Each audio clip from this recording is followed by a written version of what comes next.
Teu para gravar. Pois bem, irmãos, vamos dar continuidade. Então, agora olhando para a página 239, que vai falar aí, segundo livro de Reis, né? Então, é importante, irmãos, nós termos em mente, né? Que nós estamos agora falando sobre um reinado dividido, né? Então, o que que acontece, né, irmãos? Após a morte de Salomão, a gente finalizou aqui o primeiro livro de Reis, né?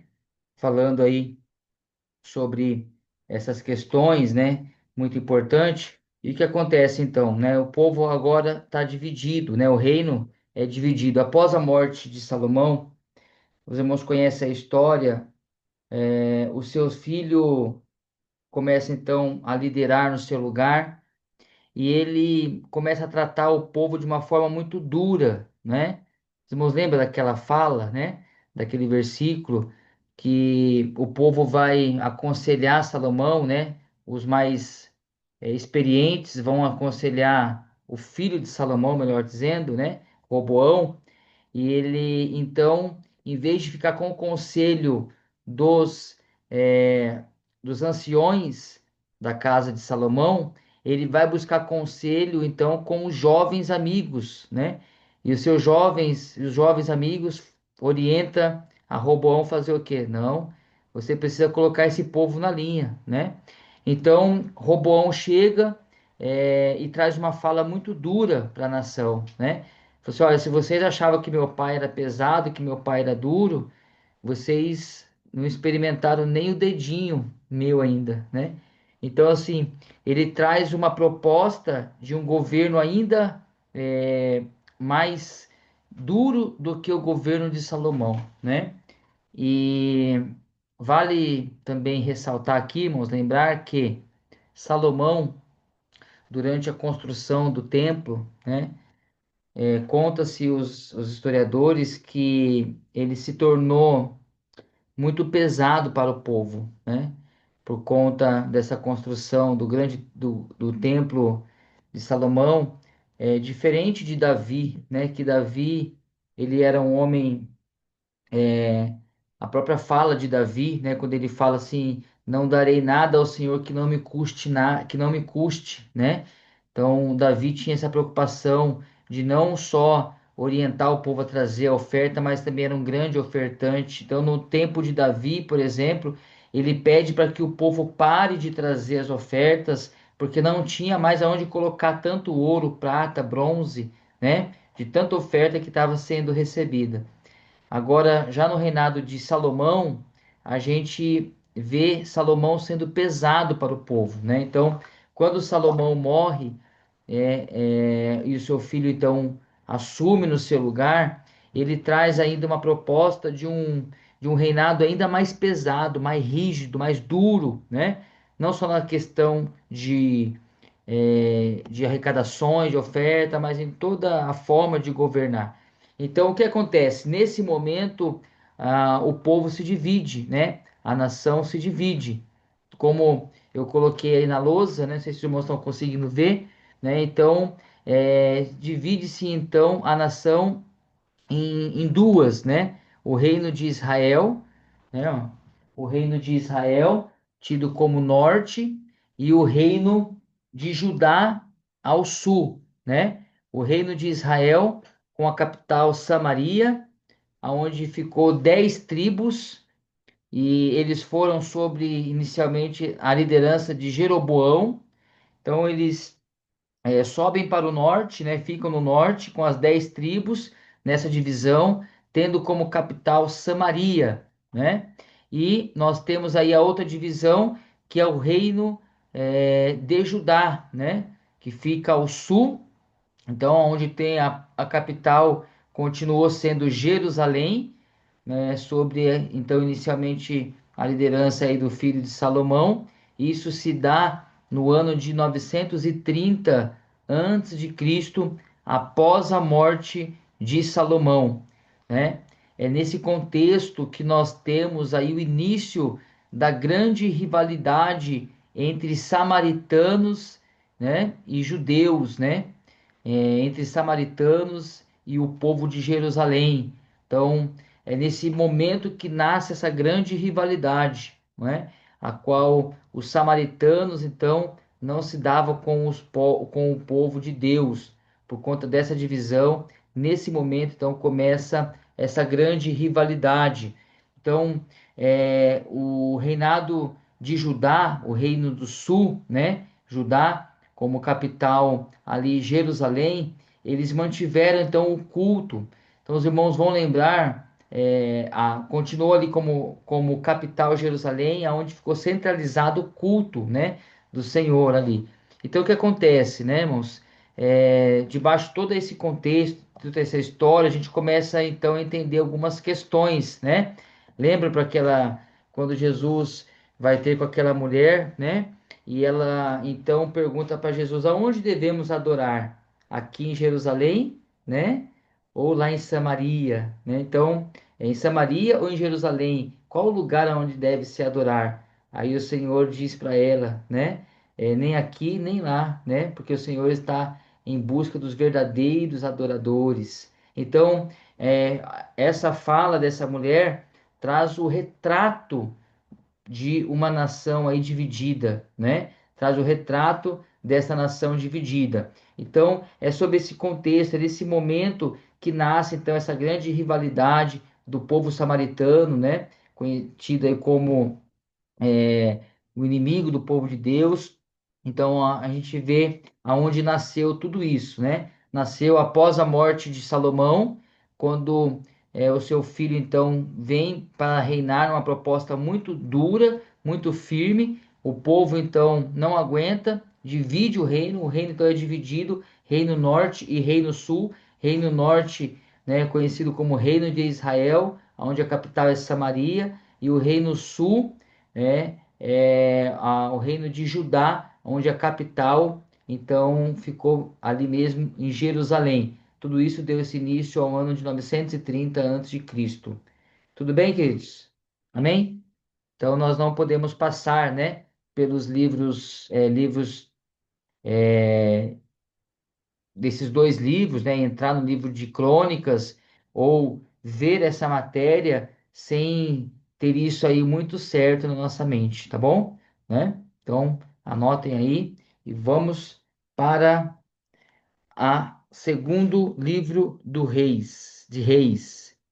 O segundo livro dos Reis é uma continuação da história da queda de Judá e Israel, culminando no cativeiro de ambos. Temos aqui a mesma história de fracasso dos reis e do povo, uma história de apostasia e idolatria. Embora este tenha sido o grande período profético de Israel, a mensagem dos profetas não foi ouvida. Olha só, né, irmãos? Então nós temos aí uma continuação, né, da história do povo de Judá e de Israel, aonde eles é marcado essa história por fracasso, né? Fracasso, apostasia e idolatria. Então marcam a história do povo essas manchas, né? Essas pontos negativos aí da nação de Israel. As reformas que realizaram sob reis como Ezequias, Josias foram superficiais. O povo logo voltou os seus pecados e continuou neles, até que mais nenhum remédio houvesse. Olha só, irmãos, que triste, né? Então, é sobre isso que está sendo escrito, né? Sobre esse pano de fundo que está sendo escrito o livro de Segundo Reis. Propósito: um dos objetivos do livro de Segundo Reis é mostrar como Deus agiu com justiça ao destruir seu povo. A base do julgamento de Deus era a aliança mosaica registrada em Deuteronômio, que tanto os reis como os povos desprezaram. Então, nós que estamos aqui, né, irmãos, já reunidos há alguns dias, né, alguns meses, olhando para esses estudos, né, nós passamos lá pelos livros pela matéria Pentateuco, né, tá bem fresco aí na memória dos irmãos, o Pentateuco, e a gente vê, né, que lá no Pentateuco existia uma ordem, né, os irmãos se lembram disso, né? Havia uma ordem de Deus sobre o povo de Israel. Qual que era essa ordem, né? Não se esqueçam das minhas palavras. Lembra disso, né, irmãos? A qual o Senhor fala assim: olha, atas em teu coração, né? Faça com que elas estejam na mente, quer dizer, inculque a palavra, deixa cair no coração, para que vocês possam passar isso de geração em geração. Observe, irmão, que Deus, né, na sua onisciência, na sua onipresença, na sua onipotência, Deus que não está preso ao tempo como nós estamos, ele já tinha, né, o conhecimento de toda a história, né? Então, o que está acontecendo aqui é como se Deus estivesse falando assim: olha, eu avisei lá atrás, né? Eu avisei que vocês não deveriam desviar os seus caminhos. Então, lembra daquela figura, né, do judeu até o dia de hoje, o judeu ortodoxo faz isso, né? Que andava na rua com uma caixinha de couro na cabeça e no braço para poder simbolizar ou lembrar que essa palavra dentro dessa caixinha tinha então alguns versos, né, do Decálogo, da Torá. Então, o que que isso significava, né, para aquele povo? Que olha, essa palavra está entrando aqui, ó. Então eles colocavam próximo aqui da face, né, da testa, para simbolizar que a palavra estava sendo inculcada. Eles colocavam no braço, próximo do coração, para poder dizer que esta palavra estava sendo enraizada no coração. Agora nós vamos ver aqui um povo que veio dessa geração, que veio desse ensinamento, se desviando, um povo que se apostatou da fé, não é? Um povo que esqueceu, que desprezou o que estava escrito lá em Deuteronômio. Então a gente vê que apesar dos reis, também nós temos uma geração, uma nação que se esqueceu daquilo que o Senhor tinha ordenado, né, como ordem perpétua. Amém? Então vamos lá. O autor mostrou que Deus está atuante na história por meio dos seus profetas. A intervenção de Deus ocorre com os inúmeros milagres de Eliseu, despertando a graça de Deus diante da humanidade. O livro era dirigido aos que viviam no exílio babilônico, que deveriam refletir sobre os fatos, se arrepender e se preparar para o retorno à terra de origem. Então a gente vê, né, irmãos, qual que era o propósito desse livro, né? Foi dirigido aos povos que estavam vivendo, né, no exílio babilônico, para que eles pudessem então se arrepender e preparar para o retorno, né? Então que eles deveriam vir arrependidos, pronto para poder continuar ou voltar a servir ao Senhor. Data: este livro se inicia durante o reinado de Acasias em Israel e Judá, e Josafá em Judá, prosseguindo até o exílio do rei Joaquim na Babilônia. Então, é, tem uma recapitulação aí na página 239, agora entrando na página 240, fala sobre o tema. O tema central da segunda parte do livro de Reis é a reforma promovida, né, pelo rei Ezequias, reunificando o reino dividido. O clímax se acha no reinado de Josias, o segundo reformador do templo. Ambos têm destaque devido à devoção e dedicação ao Senhor. Então a gente vê aqui esses reis, né, promovendo aí algumas reformas, não com tanto êxito, né, mas eles se levantam então aí para promover uma reforma, né? Então a gente vê também Josias fazendo isso, né? trazendo uma reforma também aí no segundo momento aí na reforma do templo. Estrutura do livro. Pode-se resumir o livro como segue: desde o reinado de Acasias até o cativeiro do reino do norte, desde o reinado de Ezequias até o cativeiro do reino do sul, desde o reinado de Acasias até o cativeiro do reino do norte, o fim da quarta dinastia de Israel, quinta dinastia de Israel, reinados de Atalia e Joás em Judá, reinados de Joacás e Joás em Israel, reinados de Amazias em Judá e Azarias, reinados de Joboão segundo e Zacarias em Israel, sexta dinastia, Salum e a sétima dinastia com Menahem e Pecaías em Israel. Oitava dinastia em Israel, Peca, reinado de Jotão, Acás em Judá, última dinastia em Israel, capítulo 17. Desde o reinado de Ezequias até o cativeiro do reinado do sul, reinado de Ezequias, reinado de Manassés, reinado de Amon, reinado de Josias, reinado de Joacás, reinado de Eliaquim, reinado de Joaquim e reinado de Zedequias, governo de Gedalias e a fuga para o Egito e libertação de Jeoaquim. Então, estamos aí olhando, né, finalizando aí essas pequenas curiosidades ou uma panorâmica, né, geral do livro de primeiro e segundo Reis. Agora, o segundo livro de Reis, irmãos, ele registra, né, o ministério do profeta Eliseu, né? Lembra que Eliseu ele foi então o sucessor de Elias, né?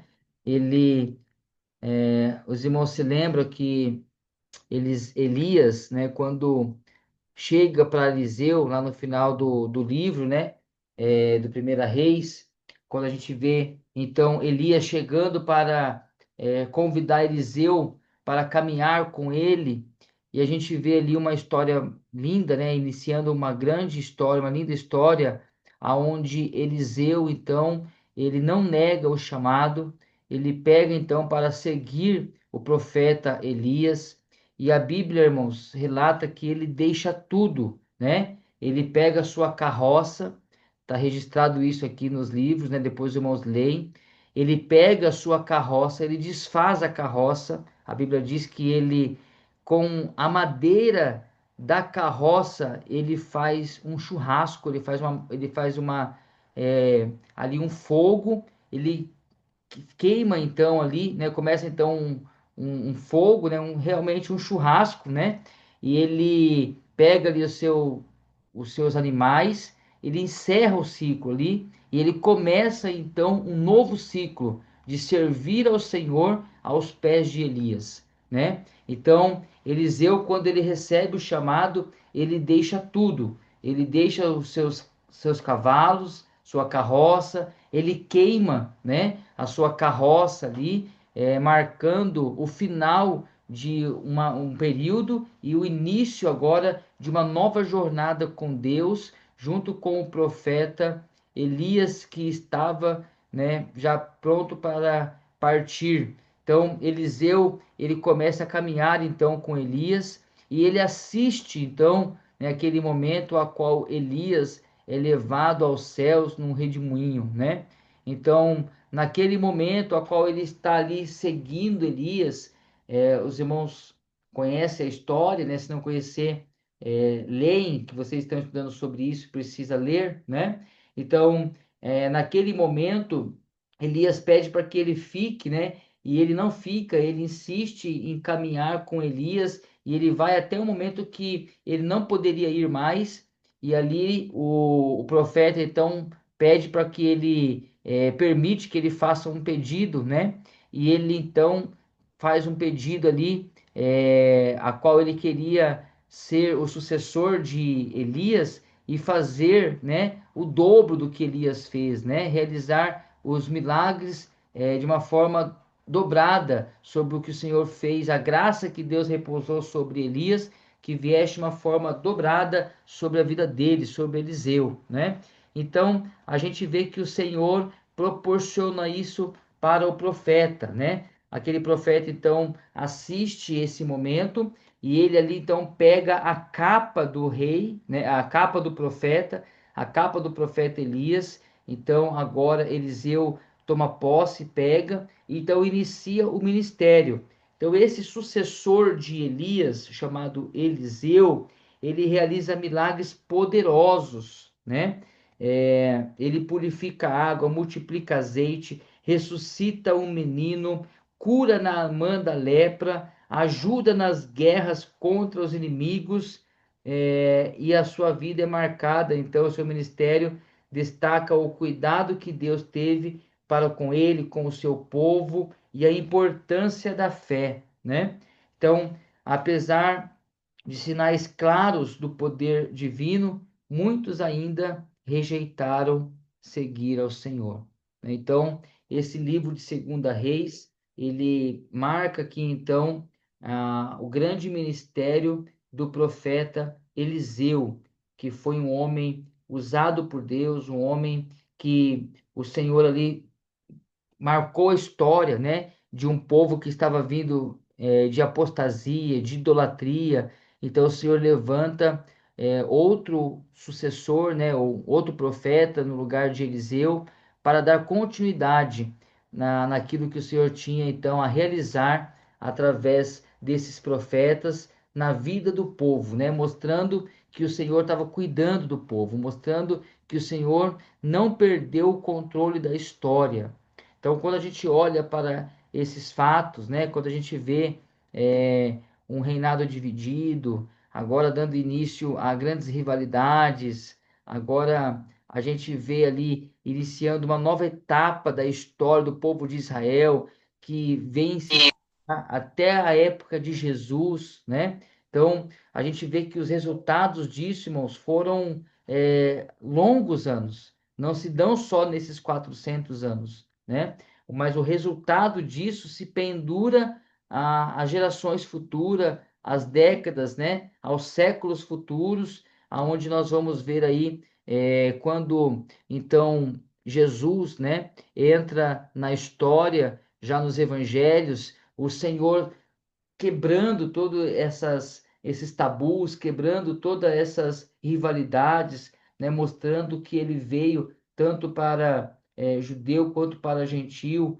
porque o povo se perdeu ao longo da história, né? O povo se perdeu porque deixou de servir ao Senhor, né? O povo se perdeu porque não olharam, como a gente já viu aqui, né, no começo dessa segunda aula, que não olharam, não observaram a palavra de Deus, esqueceram o que estava escrito lá em Deuteronômio, esqueceram quais eram as ordens, né? E o Senhor foi muito certo, muito taxativo sobre o que deveria fazer, né? Guardar a palavra, andar nos meus caminhos, né? Obedecer aos meus mandamentos, né? Então, o que que é isso? Estar sempre olhando para a palavra de Deus. Então, você pega gerações futuras que vão se desviando daquilo que o Senhor tinha deixado como regra, aquilo que o Senhor tinha deixado para observância.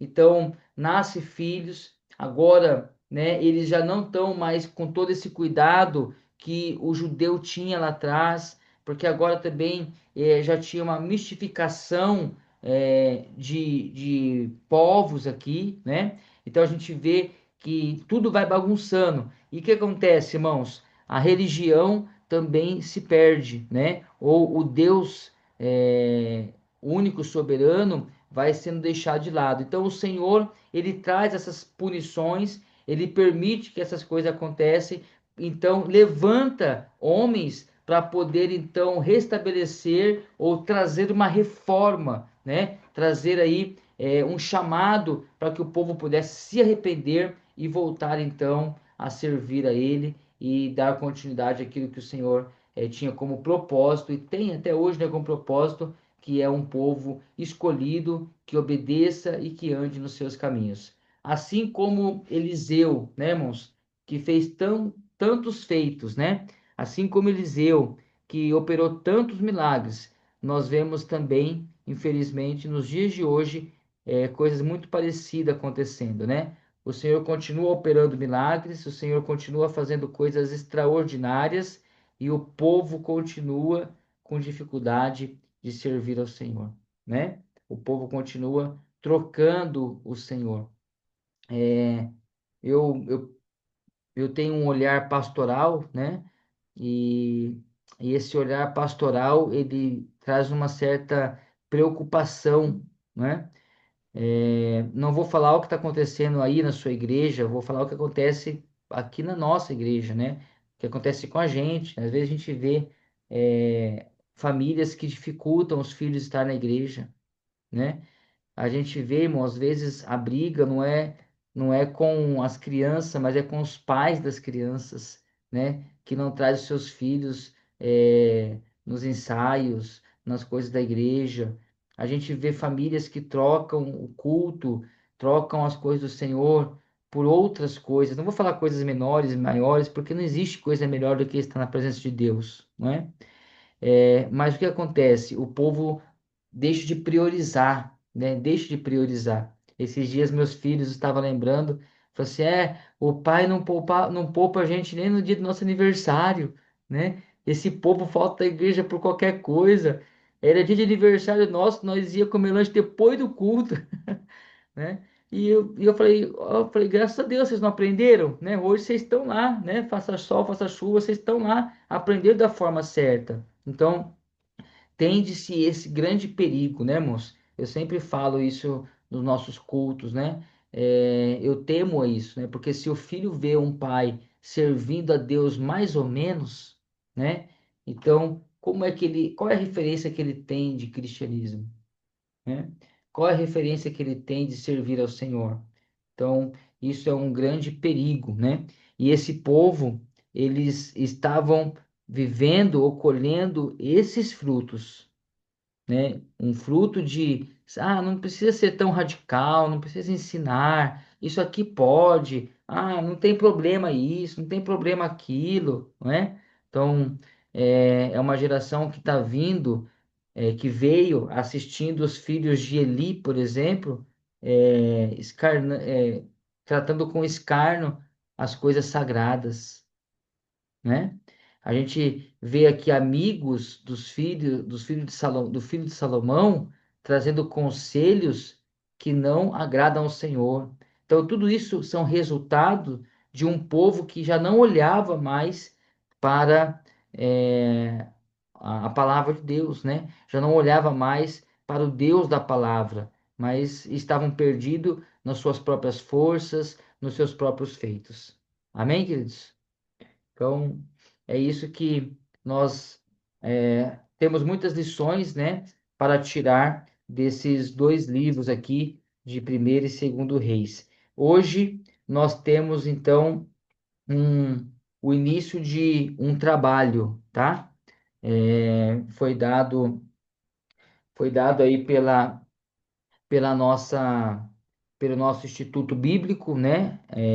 A teologia que nós estamos fazendo, que nesse momento da lição deve ser aplicado um trabalho ou uma prova, né? Então, como a gente está distante, eu não vou aplicar a prova, então vamos aí ao trabalho, tá? Então, vocês devem apresentar um trabalho até o dia da prova dessa disciplina, um trabalho sobre os reis de Israel, tá bom?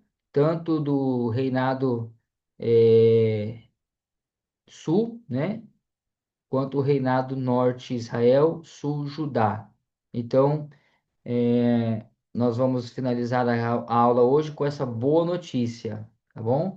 Vocês têm aí pela frente uma entrega de um trabalho, tá? Então, o trabalho, então, deve-se conter a história, o esboço sobre todos os reis, né, de Israel. tanto o reinado norte quanto o reinado sul. Então, façam, né, uma introdução sobre esse tema e depois vocês nomeiam todos os reis, né? Nós queremos saber se esses reis foram reis que andaram nos caminhos do Senhor ou se não andaram no caminho do Senhor e quais as consequências, tá bom? Então, o trabalho, vocês vão ter aí que nomear todos os reis e nessa nomeação vocês falarem então se eles foram bons reis, se eles foram maus reis, que período que eles reinaram e quais foram os feitos desses reis, tá bom? Então, um bom estudo, um bom trabalho, sejam caprichosos aí no trabalho, tá? Porque teve trabalho aí da outra matéria, né? Que teve uma galera que trouxe um trabalho maravilhoso, né? Com conteúdos aí muito bons, né? Mas teve alguns aí também que foi muito modesto, né? Entregou trabalho de uma única folha, né? Então, é meio difícil a gente avaliar um trabalho de uma única folha, né? De uma matéria inteira, você conseguiu resumir em uma única folha, então é meio difícil, tá bom? Então, esse trabalho é quase impossível colocar numa única folha, né? Falar sobre esses reis, sobre o período que eles reinaram e sobre os seus feitos, né? Se eles foram bons ou se eles foram conhecidos como reis maus. Amém, queridos? Então, na próxima aula, nós vamos dar continuidade ao nosso livros proféticos, né, ou livros históricos, e acho que semana que vem ainda não, porque temos bastante coisa aqui, mas acho que mais 3 aulas aí, né, 3 encontros, nós finalizamos mais uma disciplina. Amém? Estamos aí caminhando para a teologia de Deus, né? E vai ser uma bênção, como tem sido até aqui. Tá bom, meus queridos? Que Deus abençoe vocês. Espero que essas informações, ainda que sejam de uma forma bem panorâmica, né? Como nós sempre relembramos aqui qual é o propósito, né? Apesar de ser bem panorâmico, eu rogo a Deus que possa ser bênção na vida de vocês, que pelo menos seja uma porta de entrada para grandes estudos que vocês vão galgar na vida de vocês aí, em nome de Jesus, tá bom? E quem sabe em outras oportunidades, né, nós possamos aí mergulhar um pouco mais a fundo na teologia e falar de coisas mais profundas aí para a glória de Deus. Mas para poder mergulhar mais fundo, nós precisamos aprender a mergulhar, né, ou sobreviver no raso. Amém, querido? Amém. Tá bom? Deus abençoe. David tem sido uma bênção aí no nosso grupo, nosso irmão João, Wagner, Luiz, nosso irmão Luiz lá de Araras, a nossa querida Lorena, nosso irmão César lá de Arthur, Wagner, um grande amigão aí, parceiro também da teologia. Manda um abraço aí para os pastores de vocês. Um beijão no coração. Irmão Salatiel, irmã Eliude também está com a gente aí. Deus te abençoe, minha irmã Eliude. Dê graça para vocês, saúde para vocês, para o seu esposo, nosso irmão Carlito, e assim, né? Tantos outros irmãos. Hoje a sala está cheia. Glória a Deus por isso. Tá bom, queridos? Nossa irmã Aline, né? Tem a nossa irmã também Adriana, né? Que acompanha às vezes lá do hospital com o papai dela. Então, o nosso Deus, né, irmão, está contemplando todos os nossos esforços, todas as nossas vidas, e certamente Ele continuará com as mãos estendidas nos abençoando. Amém? Que Deus abençoe vocês. Um beijo forte no coração. Recebam um forte abraço. Fiquem com Deus.